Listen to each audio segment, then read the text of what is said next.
Good morning or afternoon, everyone. Welcome to today's webinar. My name is Marie Latulippe, and I'm the Director of Science Programs at IFANS, or the Institute for the Advancement of Food and Nutrition Sciences. And today we are really excited to learn more about the concept of food noise and a new tool that has been created and designed to capture when and to what degree individuals are experiencing this food noise phenomenon. So as we start, we just wanted to give you a little bit of background on IFANS, the organization that's bringing you this dialogue today. We are a nonprofit organization focused on advancing food and nutrition science for public benefit. And we do that uniquely by bringing together scientists across sectors who identify research questions of common interest, and then they decide how they would like to address those questions with scientific projects. So as an organization, what we do is we fund research, we convene experts, and we deliver a variety of different products. And those include competitively funded research, we do workshops, dialogues, and we always aim to produce a peer-reviewed publication from that work. This webinar is brought to you by our Cognitive Health Committee, which is one of many nutrition and food safety committees that we have here at IFANS. So you can see the mission of this committee at the top of the slide here. And they are focused on how dietary components support cognitive performance, as well as mood and emotion related outcomes. So you can learn more about that group on our website. A quick note on logistics. Hopefully you're all familiar with Zoom at this point, but essentially you'll see a Q&A box at the bottom of your panel there, and please feel free to type in your questions. We will take the questions at the end of the presentations. Those are only going to be visible on our side. They're not visible to the entire audience. So with that, we are pleased to introduce Dr. David Allison. Dr. Allison is Chief of Nutrition, and he's Director of the Children's Nutrition Research Center at the Baylor College of Medicine. And Dr. Allison will kick off today's event by providing some background on how this initiative around food noise measurement came to be. And then after Dr. Allison, we'll hear some details about the progress on use of the tool and future directions of this work from Dr. Durinder and Dr. Ho.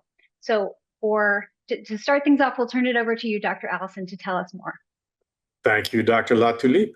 It is a pleasure to be here with you, with my colleagues, and with the audience. And there's nothing more fun to me than science and solving puzzles. But every once in a while, my social conscience emerges, and I also want to do good and not just do well. And this study of food noise emerged in the not too distant past. It's been there for a while, but I think we sort of got a sense of it when the GLP-1s sort of came into full force. And suddenly there were so many people with so many new experiences, common new experiences, that almost as though a cultural moment occurred. Let's go to the next slide, please.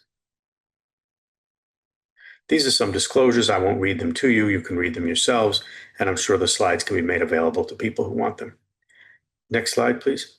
So this is sort of gets to that sense of that idea of both the joy of science, which I think we have here, an interesting project, but also with respect to the opportunity to do good.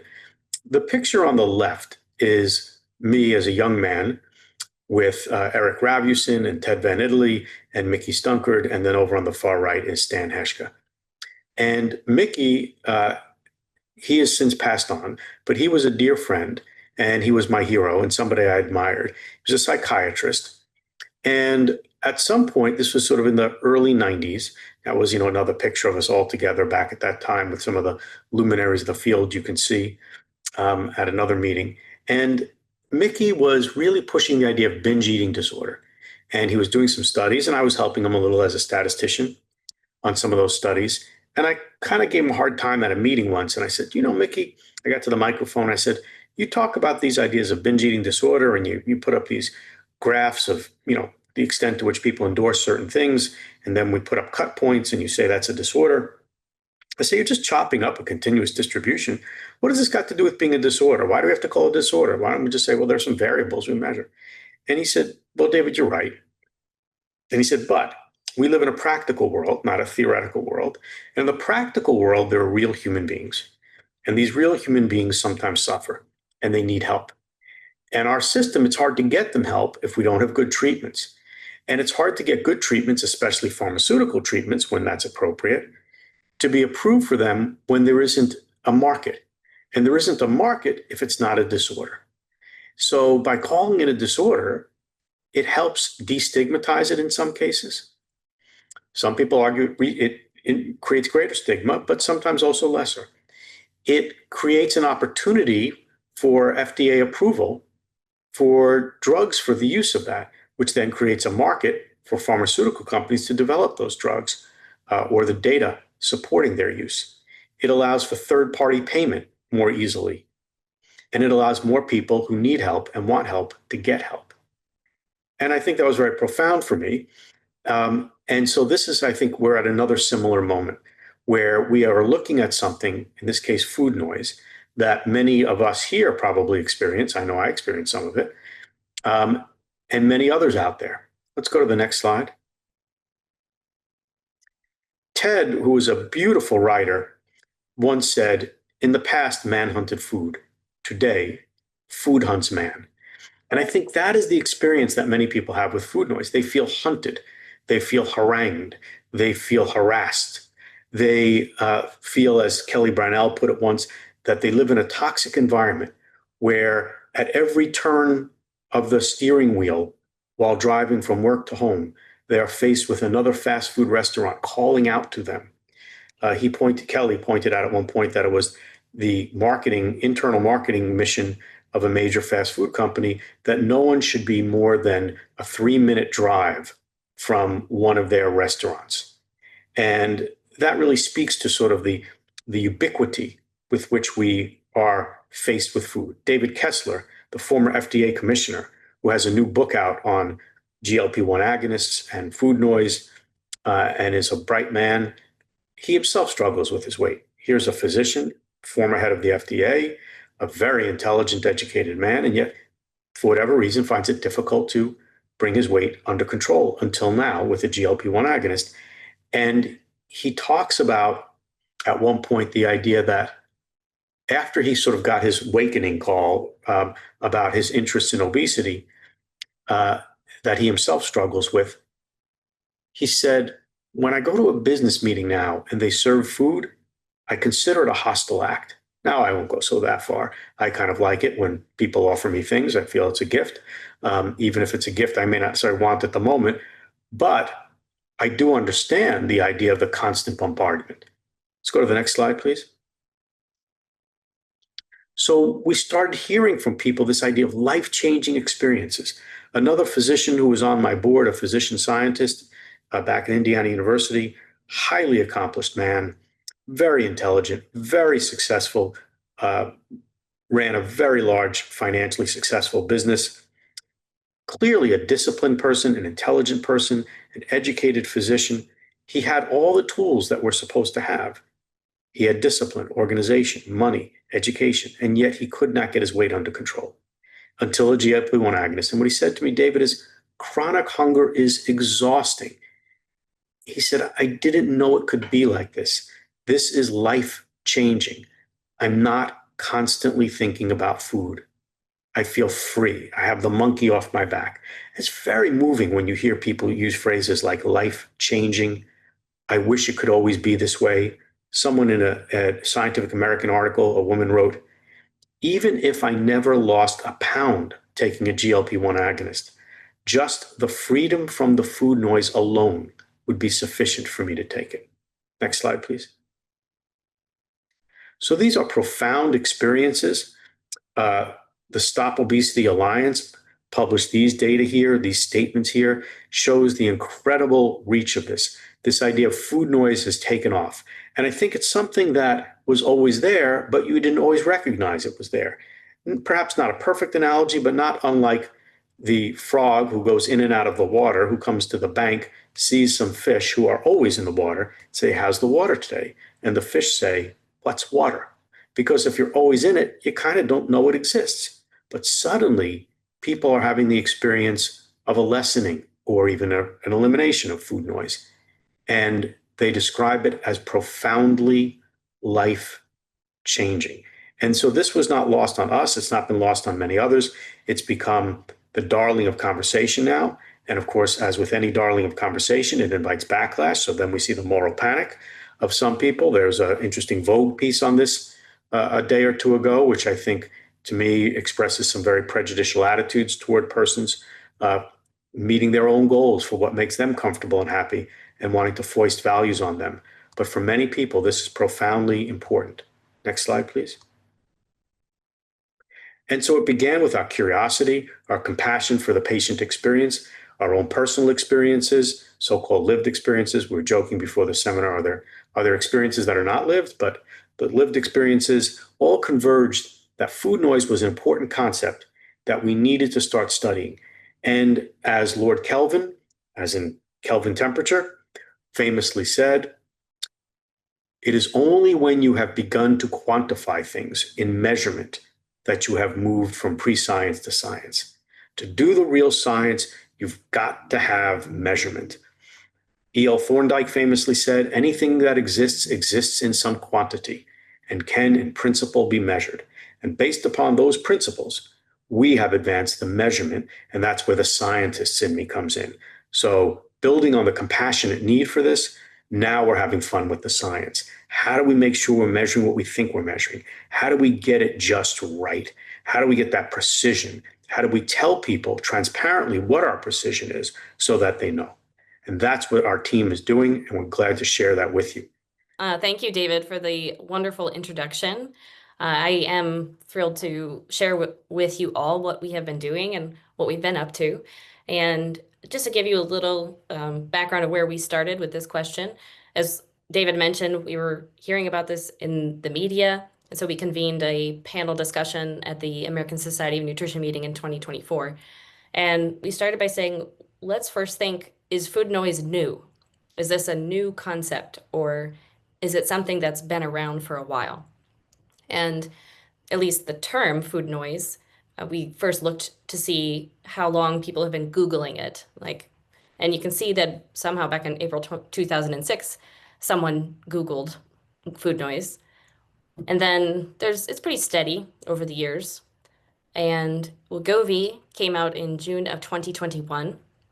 And then you can see the interest in food noise increased somewhat exponentially since then, and it's higher than it ever has been as of today.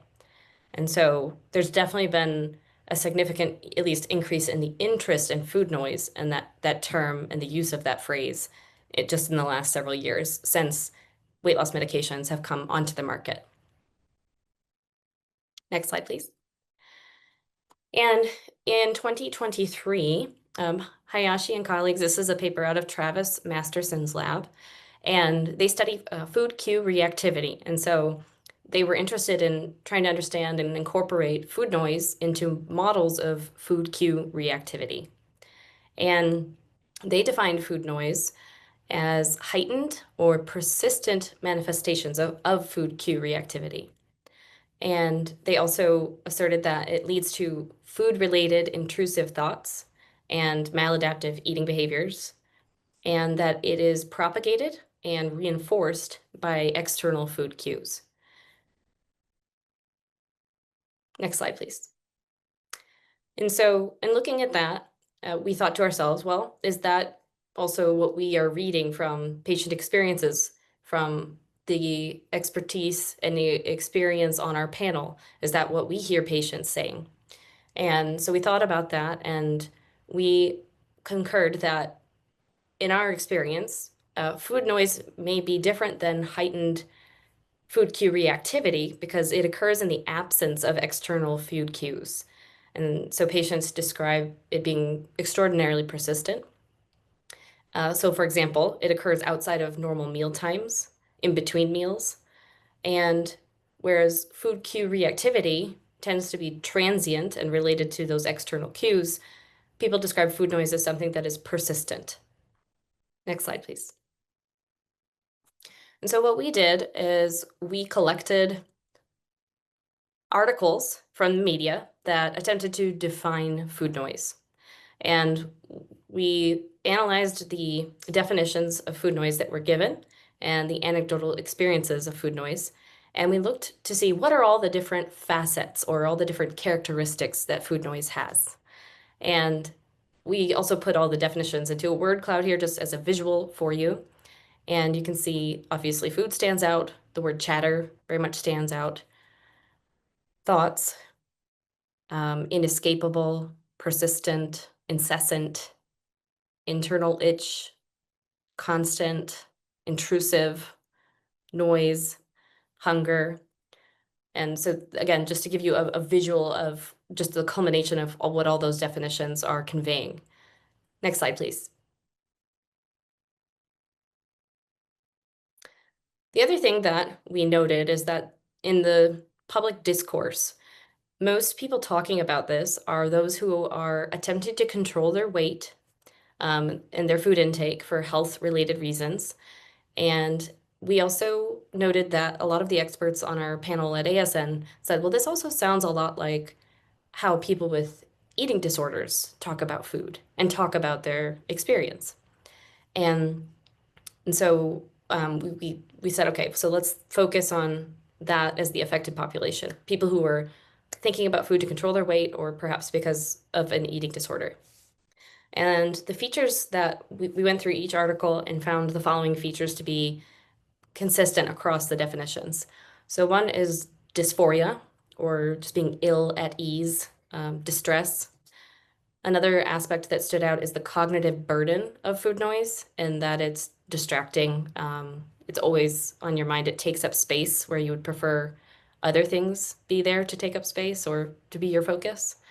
And there's also an element of persistence where it just doesn't stop, perhaps even if you want it to stop.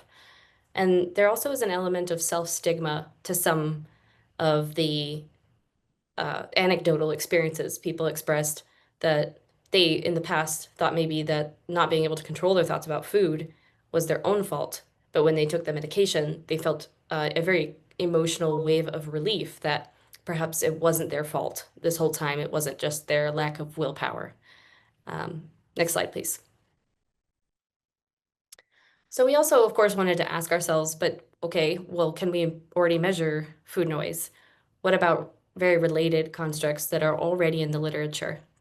And this is not an exhaustive list, but this is a list of the most common and similar traits that are measured. And so we looked at those to see what is the overlap and what's missing from those that food noise, needs to be captured for us to be able to measure food noise. And so food cue responsivity scale, that's one example of a psychometric scale that's available. And it does overlap with our definition of food noise in that it measures the cognitive burden associated with food cue responsivity, but it does not capture the persistence, the dysphoria, or the self-stigma associated with it. Preoccupation with food is another scale that's out there, and certainly people who have food noise describe being preoccupied with food. There's no question there. It does attach on the valence of those thoughts and describes measures the negative valence. It also measures the joyful or happy valence associated with preoccupation with food. So it's a little different in that way, whereas we're focusing more on those who experience distress from their thoughts related to food. However, that doesn't capture the cognitive burden, and it doesn't capture the self-stigma associated with food noise. Now, the general food craving scale does, again, capture preoccupation with food very well, but it doesn't measure dysphoria, cognitive burden, or self-stigma associated with that. And so you can see these here. I'm going to jump to, in the interest of time, the Yale Food Addiction Scale, because that's one we hear often as well. Isn't that just food addiction, right? You're just, addicted to food. And I will say that the Yale Food Addiction Scale does measure cognitive burden. It measures dysphoria. There are some items related to that. And it measures the persistence of the behaviors associated with food addiction, such as seeking out food, eating more than you planned, feeling regret, negative impacts on your relationships. And so it's very focused on behaviors. Whereas with food noise, what's described is persistence of thoughts. And so I think it's very possible that someone experiences food noise without experiencing food addiction or without expressing the signs of food addiction that are measured by the Yale Food Addiction Scale. Next slide, please. So this is the official definition that we came up with at the ASN meeting. So we defined food noise as persistent thoughts about food that are perceived by the individual as being unwanted or dysphoric and may cause harm to the individual, including social, mental, or physical problems. Next slide. Now, in parallel, another group, Corby Martin's group at Pennington, they were also developing a definition and a scale to measure food noise. And so it was interesting to us that they came up with a definition that was similar in many ways, although somewhat different in some ways as well, to ours. And you can see here that they define food noise as persistent, intrusive thoughts about food that are disruptive to daily life and make healthy behaviors difficult. And so, again, some parallels to what we also thought in that it's persistent, the intrusive aspects are there, and disruptive to daily life and healthy behaviors difficult. They focused a lot with their measurement tool on those functional outcomes. Whereas I believe you'll see that ours is focusing more on the dysphoria and the well-being of the individual having the food noise. And the food noise questionnaire is a 5-item questionnaire to measure food noise that they published recently. Next slide, please. So what we did is we started off by drafting 34 items, and we did a face validity assessment of those items initially to say, are all the facets of food noise covered by these items? Are they clear, etc.? So we asked 10 expert clinicians and scientists to conduct a face validity assessment. And you can see here, these are statements that the experts endorsed. So these are people who have clinical experience with patients who have experienced food noise, who have personally experienced food noise, people who have researched constructs similar to food noise, and someone who's been in obesity research for 55 years. So that's just what they chose to share with us. Next slide, please. And we used 2 questions to evaluate each item. So the first question was we asked them to rate if the item is likely to contribute to our ability to determine if someone experiences food noise as they understood it. And you can see that the rating on this particular question of each item would help us to understand if the item is specific to an experience that only those with food noise experience. So it's discriminating in that sense. And then also the items help distinguish those with food noise from those without food noise. And so that's what we were asking them to evaluate. And then we also asked them if the item is clear, allowed them to revise the item, and also allowed them to submit new items. Next slide. And at this point, I'll let Emily take it from here to talk more specifically about some of the experiments that we did with those test items that I just described to you. Great. Thanks, Emily. So I will detail the psychometric validation process that we've done to create our food noise scale. And so in the interest of time, I'll present 3 studies, and then I'll talk a little bit about some very exciting real-world evidence that we're currently collecting of over 35,000 participants. So the first study, I'll go through just the item testing and factor analysis. So Emily queued it up for me quite nicely when she looked at the qualitative portions of the item, refinement techniques, and now we're going to look at it statistically. I'll describe very briefly the factor analyses and how we decompose the phenomenon of food noise into 3 separate but distinct but related factors, with other measures of validity, and assessments of retest reliability will be our study 3. So I want to just give a shout out to Rita Wang, who is a postdoctoral associate who did a lot of this analytic work, and she's in the panel today. So you're welcome to ask her any questions when we get to the Q&A portion of this webinar. So We did the refinement of items, right, from 34 to 29. The 29 items were tested on a sample of 281, and we originally had a sample of 352. So we had a lot of very robust attention checks just to make sure that the people who were responding were giving the survey their full attention and not, straight lining or skipping and things like that. We did inter-item correlations, calculated reliability of the measure using convex alpha, and then we did a series of factor analysis, both exploratory, exploratory, confirmatory to guide factor structure and item selection. So just want to give you a sense of some of the items that we further removed because they didn't have very good psychometric properties. So some of them had just low correlations or they loaded very weakly to the factors. So here's some examples. It's emotionally draining to balance what I want to eat with what I should eat to be healthy. I take a lot of mental effort to balance what I want to eat with what I should eat to be healthy. So there was a little bit of us looking at the items and saying, does this really load onto food noise? And after a sort of expert evaluation, as in conjunction with the psychometric evidence, we decided to remove some items like these. For our study 2, we used another independent sample of more than 250 people to cross-validate the factor structure that we had found in study 1, and then we assessed construct validity using comparing our food noise measure with related psychological measures, and I'll get to that in a bit. We ran further confirmatory factor analyses and more exploratory analyses to confirm the dimensionality of the measure. And then we also deployed some item response theory, which basically allows us to look at things like each item has its own difficulty and each item has its own ability to discriminate between people with high food noise and low food noise, or high food noise and even higher food noise. And then through that, we were also able to, being kind of cognizant that these measures would be used both in research settings where you have a bit more time, and then also potentially in the clinic where time is at an extreme premium. We were able to further whittle down the food noise measure so that there was a 7-item version.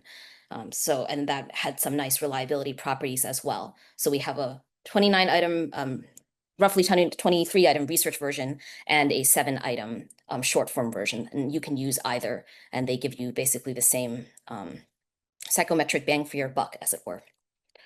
So onto the items. So there's 3 factors like I described. These are, and I'll just kind of go through them quite quickly. The first factor is just preoccupation with food, right? And these are the measures. The bolded ones are the ones that are in the short form. Everything else is, in addition to the bold ones, are in what's in the long form of the measure. So you can see some of these items like every day, I wonder if I have some of the foods I might want to eat later, right? I spend more time thinking than I would like planning what I'm going to eat next, right? And it's hard to concentrate on anything else until the food is, that I'm seeing is gone. And you can see on the right, the standardized estimate, they all fall above 0.5, which is generally considered quite good. I think usually the standard threshold for inclusion is like 0.3 or 0.4. So everything's above 0.5. Some of them are well above 0.5. So that's good. The second factor was persistence, right? So persistence of thoughts. So you can sort of see here the same idea. When I start thinking about food, I find it difficult to stop thinking about it. When I push thoughts of food out of my mind, I can still feel them tickle the back of my mind. So this idea that even when you're trying to engage in maybe willful ignoring, there's something that's persisting and something that is staying even despite perhaps your desire. And you can see the standardized estimates all are quite good as well. And then the last factor is dysphoria. And you can see that there's a bit of self-stigma associated with some of these items, right? I hide that I think about food so much. I'm worried others will think less of me for it. I hate myself for not being able to control my thoughts about food. I would give anything to stop thinking about food. And so these are intrusive thoughts, those are measured, and those also loaded quite high onto this factor. So then we also did, I should mention the 3 factors correlate with each other about 0.6-ish, so 0.7-ish. So they're related, but they're not redundant. So they all kind of are measuring different subfacets of food noise, subconstructs. So then we did some, wanted to see how our measure compared against other existing measures, some of which Dr. Durander mentioned earlier. So we see some convergent validity. So our measure matches and corresponds with measures like that we would expect in the literature, like general food craving or food cue responsivity. It's negatively correlated with eating disorder quality of life. Then there's some discriminant validity, which is basically when we're saying that our measure doesn't really correlate very highly on a practical level with some measures like social desirability or weight and shape concern. So those are just kind of, an initial foray into establishing the sort of theoretical and conceptual validity evidence of some of these, of the measure that we just developed. We can talk more about that later as well. Then we also did some item response theory analysis, which just kind of tries to basically get more information from each item than you would if you just like sum them all up. So you can see that the overall scale peaked at a theta of 1.23. You can think of the x-axis as sort of like z-scores. So that means that, 1.23 standard deviations above the mean, for example. So you can see that the measure is good for identifying and distinguishing among individuals that have higher food noise. And then we also, can look at each of the individual item information for the 7 items. And it's nice that you see the spread, right? Some of the items are really good at measuring throughout from, -2 standard deviations to above 2. And some of them are really give a lot of information, but only at higher point, like only at higher levels of food noise. So this is a nice even spread, right? If all of these overlapped on each other, then they'd be measuring the same thing. So we're sort of seeing that even with just 7 items, you get quite a lot of information that's added and a lot of differentiation across people with low food noise, normal levels of food noise and high food noise. So that's very promising. We did some retest reliability. We had 27 people complete the food noise measure 2 weeks later to see whether it was a stable construct. And so it is a retest reliability of 0.89, almost 0.9 is very good. We did a lot of intra-class correlations among the different 3 factors as well. And we saw pretty high retest reliabilities there as well. So that's very promising. And that was 2 weeks later. So people who can sort of see that there's some stability in how people are responding. So as mentioned, we don't necessarily have empirical evidence yet, just comparing the other 2 measures, but I wanted to just look at, give kind of a general face validity measure. So I compared the food noise measure that the inventory that we created with the DITKIS scale, and you can sort of see side by side, similar to the definitions that Emily and Dr. Durander had prepared and set out for us. There's similarities, conceptual similarities. There's also some noticeable differences. So look forward to exploring that further. So, we've shown, hopefully through a series of qualitative and quantitative inquiries, that our inventory provides quite a lot of nuance into the mechanisms of the food noise phenomenon, right? So we did sort of a robust kind of investigation involving lots of experts as well as, everyday people. Instead of just measuring if food noise is, do you have it? Yes, no. We've got three subconstructs that I've laid out that are related to each other, but also distinct, and also add kind of more psychological richness to the phenomenon. And we're actively investigating a lot of their different forays into how we're using this measure in different populations, and I'll describe that, and I'll let our panelists describe that in a little bit. So in short, there's a robust ideation and refinement process that we just described. There's comprehensive construct coverage, and we're tackling novel and new frontiers in a variety of populations, age groups, etc. So I'll just very briefly go over this, that we've been testing this measure in 35,000 treatment-seeking patients. The patients had a median age of, this is collected through the RO platform. The patients had a median age of 39 years with a median BMI of 34 kilograms. And they were 74% female. We used the short form, the 7-item. The internal reliability is quite high, which is nice, and actually implies that we could potentially shorten the scale even more. So we're investigating that. The item reliability, the item total correlation is also very high, which is very nice. So the measures, the items all hang together to form one coherent measure. We did ran a few models. I'll only show you one of them for now, as this is still very exploratory work, hot off the press. There's association with weight-related quality of life. We looked at a statistical model adjusted for sex, age, mental health history, weight stigma experience, and pretreatment BMI. And higher scores on our food noise inventory was associated with a higher odds of agreement with the statement, "My weight negatively impacts my quality of life," with quite a high odds ratio, I should mention. And just briefly, right, we ran a multivariable model. Age is related. Did see a slight female difference in sex, although that may be due to the sample being high in with women identifying individuals. People who have self-rated in the diet in the last week as less healthy had higher food noise. And we also see some signals in pre-treatment BMI, race, and history of a self-reported history of a mental health condition. So in summary, the rate has been rigorously validated in the general population. We have validated and are continuing to validate it in a treatment-seeking population as we speak. And the rate FN has three factors: preoccupation with food, persistence in thought, and dysphoria.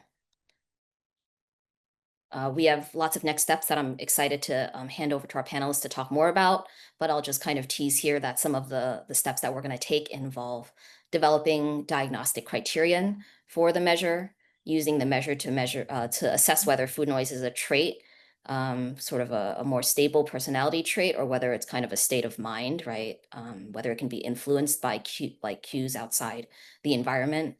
We're looking at validating the measure in different populations. And we're trying to see, looking at the grade FN and how it's responsive to treatment. So looking at it as potentially a primary outcome. We have an amazing team that helped us with all aspects of the study, so hats off to them. And I'm very pleased to be able to showcase some of these individuals who are here with us in the audience today, today's panelists. And I'll just kind of describe them, and then we'll open it up for Q&A, if that's okay. So first up is Dr. Larry Cheskin, who is a distinguished university professor and a past chair of the Department of Nutrition and Food Studies at George Mason. He's worked a lot on the alteration of food noise with obesity pharmacological therapies, as well as looking at the potential impact of this on interventions, dietary and other kinds of interventions. He's interested in individual and group differences and how people understand food noise. Then we have Dr. Rita Wang, who's a postdoctoral associate at the Baylor College of Medicine. Like I said before, she did a lot of the psychometric analysis and really took a lead in a lot of that work. So really hats off to her. She has interests in pediatric nutrition and is trained as a quantitative psychologist. And so she's interested in looking at this in a peds population. Dr. Jimenez Garcia, who's also a postdoctoral associate at the Children's Nutrition Research Center. And just in the last month, he's been leading the development and validation of the Spanish language version of the RAID-FN using, gold standard processes like back translations and certifying translations and for use in clinical trials. Dr. John Daniel Agley, who's an associate professor of applied health science and the interim executive director of prevention insights at Indiana University. He really helped us refine our data collection strategy to maximize high quality data that we were able to analyze and show you today. He's really interested in working on adolescence perceptions of food noise and reports of food noise, and underlying psychological mechanisms that predispose individuals and groups to food noise and other related dysphoric states. And finally, I'd like to introduce Dr. Lauren Brofman, who's the Director of Scientific Affairs of Real World Evidence at Roe. She can talk about the process of how Roe has incorporated RAID-FN into both intake and longitudinal care data collection, all the rich data they have from our GLP-1 program, understanding subgroup and subgroup performance of food noise in treatment-seeking populations, and longitudinal changes as people are in treatment for longer. So I think with that, I will leave it there and turn it over to everyone else, maybe back to Marie so she can moderate. Thank you. Thank you so much, Dr. Ho. And I appreciate that everyone has left a decent amount of time for questions, as we have quite a few here. So let me just start off with a couple of questions that are related to different types of patients, essentially. So one person is mentioning that for patients who have eating disorders, they don't express that they want to lose weight for health. That comes from people who might be larger. And then another person is asking, do different patients experience different types of food noise? So are there any thoughts about essentially different types, I guess different types of food noise or different experience of food noise depending on your clinical situation?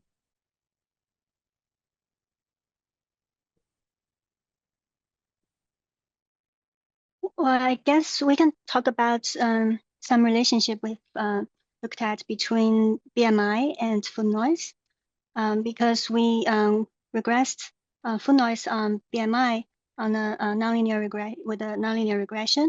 It shows that both high and low BMI are related with elevated food noise. So that may mean that there may be different physiological or psychological mechanisms for people at different levels of BMI, and that may imply the different things clinically for food noise. The others may also chime to answer the question.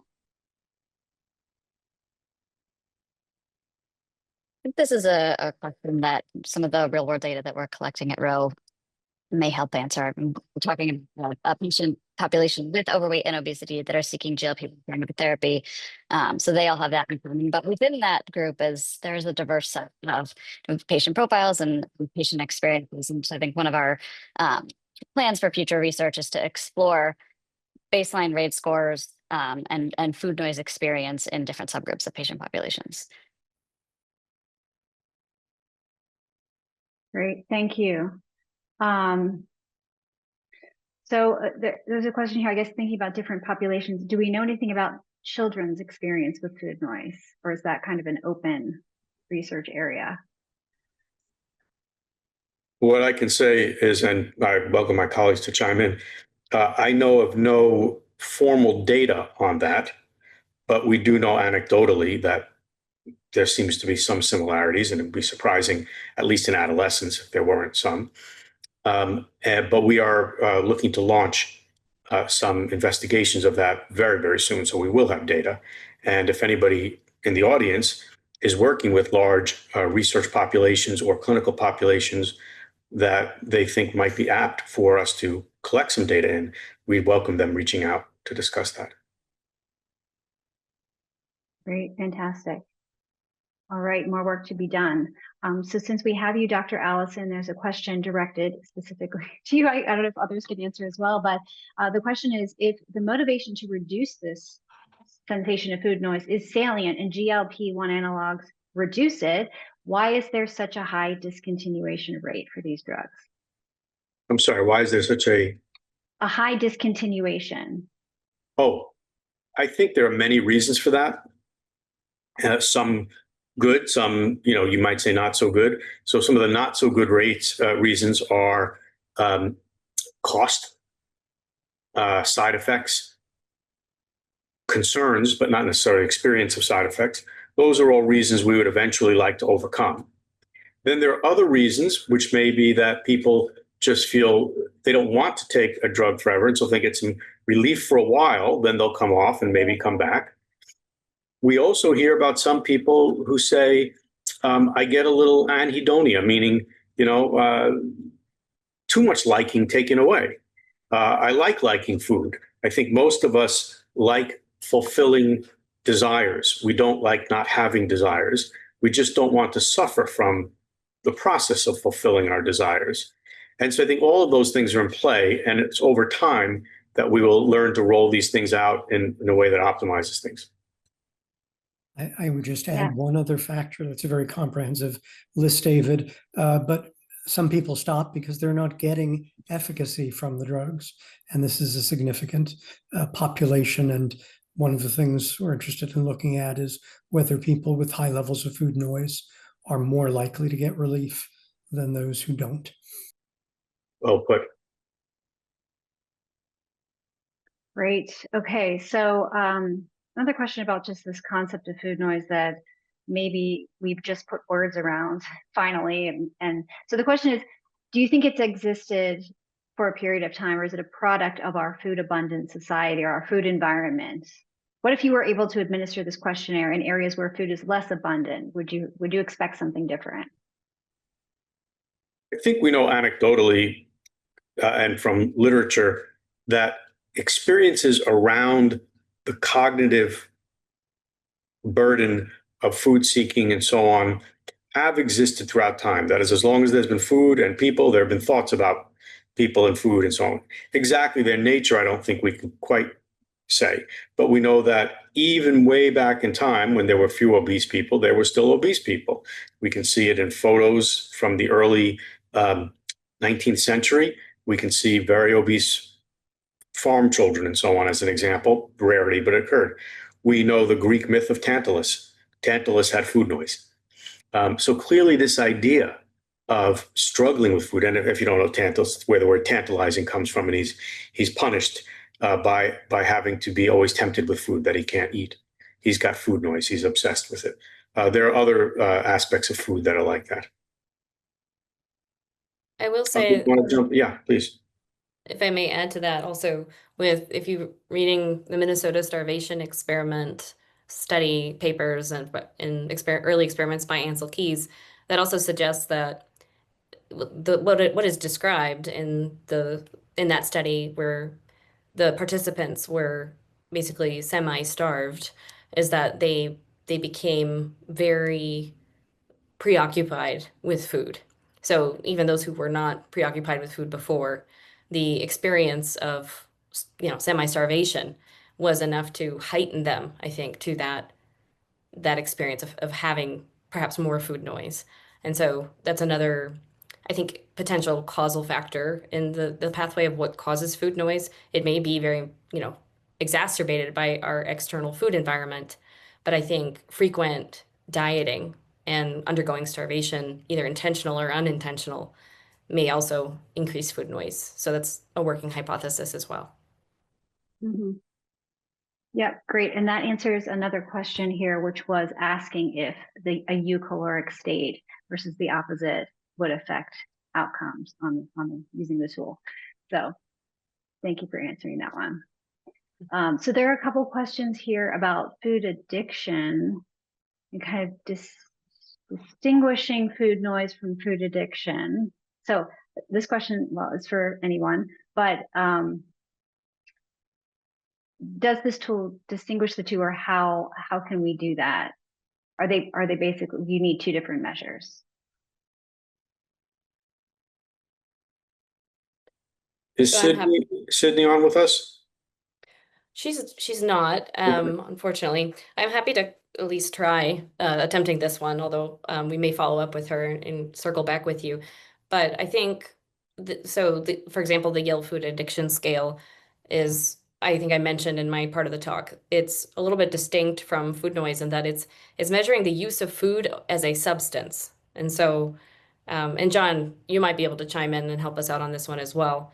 But I think it's very possible that someone experiences food noise or this rumination about food without also using food as a substance. And that's evident in certain behaviors. And so it's likely that people with food noise may also have food addiction, but you would probably need to measure both to understand, when one leads to the other and vice versa. Yeah, Emily, to speak further about that, I mean, when we look at how disordered use of certain psychoactive substances occurs, for example, there is a real distinction between the volume of consumption of something and the pattern of consumption. And so to the degree that you can have kind of dysphoric thoughts about something, it does not necessarily follow that you eat or you consume a lot of that thing. It could be that in the absence of consumption, now you're having thoughts, or it could be that in the process of trying to consume differently, you have those thoughts. And so this is, I think, the distinction between addiction to food and food noise is very similar to distinctions that we see in other areas of psychological and psychiatric research where there is a substance at play, but then there's also factors around that substance at play. Great. Sounds like we're okay. We've answered that. I think we'll do the last few minutes focused on the future and future research. So we'll go with that theme. So one question here is about future research and tailoring it to specific ethnic groups to account for cultural variation. So how can that be done? And what methods are needed to ethically assess the link between food noise and experience of body shaming within these different populations? You've got culture and you've got lots of things in there. I'm hoping that Alex would jump in at least initially, and then maybe others may add to that. Yeah, I can take that one. So we already started with this process with the Hispanic population right now here in the US. And we worked in the cultural adaptation and also the translation. So we did translation, back translation, and then we certified the translation. We try to account for the differences between the Hispanic populations, considering my own background, Hispanic background, helped me to notice that at the very beginning, and also we try to keep the language in a way that could be easier to understand to different Hispanic populations.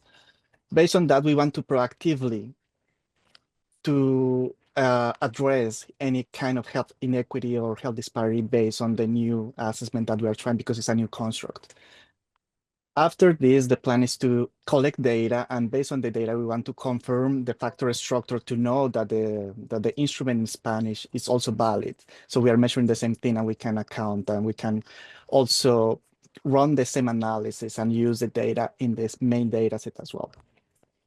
And also, I don't know if you want to talk, Dr. Allison, about the other opportunities of translation with other groups that we are currently talking about. But yeah, that's basically for the Spanish version of for the instrument. Excellent. Thank you, Alex. So you've done great work with initiating our translation work, not only setting up now the Spanish version, which is available, but the procedures by which we do it right. Again, and that harkens what we're trying to do all along here is really be precise scientists and go through a rigorous psychometric validation process, which includes looking at readability, looking at translating to different languages, making sure that translation is back translated and checked for cultural appropriateness and so forth. We have a version coming out most likely in Turkish that's under discussion, and we're open to other versions if people want to collaborate. We will likely roll out multiple other versions in multiple other languages. Danish, for obvious reasons perhaps, is likely to be high on the list. Emily's, Lauren, anybody else want to jump in on this?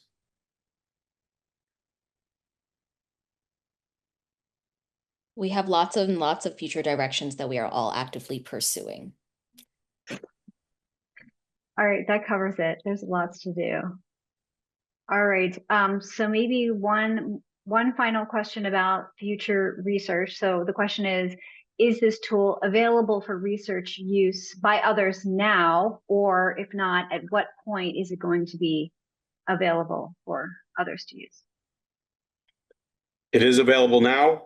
Write to Emily Durander or me, and we'll try to work with you on it. There are some different stipulations if you are writing from a commercial organization versus just as an academic researcher, for example. But we're glad to collaborate. We're glad to talk. We're like, at this point, kids in the candy store, if you'll forgive the perhaps poor analogy on a food noise talk. But we're just having a great time trying to collect some more data and building incredibly rapidly.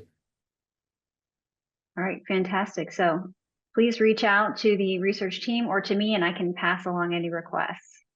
All right, before we close, I think we're just about out of time. We wanted to let everyone know about an upcoming IFIN series. If you're interested in consumer behavior, understanding methods for consumer research, or how to help consumers navigate nutrition information, join us for one or all of these 3 webinars that are listed here, and you can register on our website.